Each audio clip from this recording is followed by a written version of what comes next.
بسم اللہ الرحمن الرحیم۔ السلام علیکم۔ افسوسناک خبر سے آپ کو آگاہ کرتے چلیں کہ ترکی اور شام میں شدید زلزلے کے باعث 1400 سے زائد افراد جاں بحق ہو گئے، سینکڑوں زخمی ہو گئے ہیں۔ غیر ملکی خبر ایجنسی کے مطابق پیر کی صبح ترکیہ کے مشرقی علاقے میں زلزلہ مقامی وقت کے مطابق صبح 4:17 پر آیا۔ امریکی زلزلہ پیما مرکز کے مطابق زلزلے کی شدت ریکٹر اسکیل پر 7.9 ریکارڈ کی گئی۔ زلزلے کا مرکز ترکیہ کا سرحدی شہر کرامن مراس تھا اور اس کی گہرائی تقریباً 14 کلومیٹر تھی۔ زلزلہ اس قدر شدید تھا کہ اس کے اثرات لبنان، اسرائیل، یونان اور آرمینیا میں بھی محسوس کیے گئے، لیکن سب سے زیادہ جانی نقصان ترکیہ اور شام میں ہوا۔ ترکیہ کے ڈیزاسٹر مینجمنٹ ایجنسی نے ملک کے 7 صوبوں میں عمارتیں گرنے کے واقعات میں 912 افراد کی ہلاکت اور 2000 سے زیادہ زخمی ہونے کی تصدیق کی ہے۔ اس کے علاوہ عمارتوں کے ملبے میں سے سینکڑوں افراد دبے ہوئے ہیں، جنہیں نکالنے کے لیے امدادی سرگرمیاں جاری ہیں۔ شام کی وزارت صحت کے مطابق اب تک 582 افراد ہلاک جبکہ 640 زخمی ہوئے ہیں۔ دوسری جانب متاثرہ علاقے میں دوبارہ آفٹر شاکس کا سلسلہ بھی جاری ہے، جن میں سے ایک کی شدت 7.5 بھی ریکارڈ کی گئی ہے۔ ترک حکام نے اس زلزلے کو چوتھے درجے کا الرٹ قرار دے دیا ہے، جس کا مطلب یہ ہے کہ بین الاقوامی امداد کی درخواست ہے۔ ترک فوج متاثرہ علاقوں میں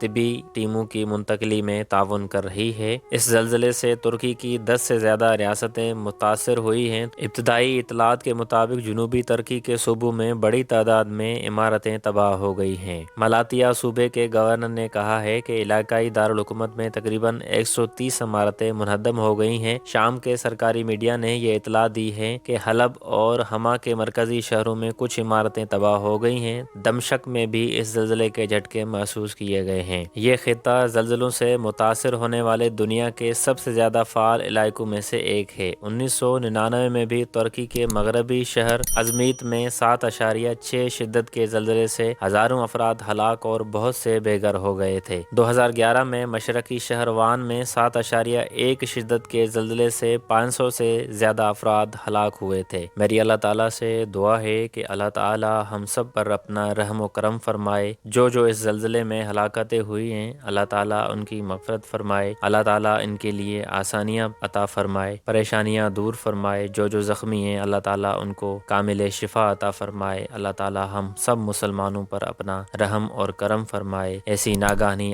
آفات سے ہم سب کو محفوظ فرمائے۔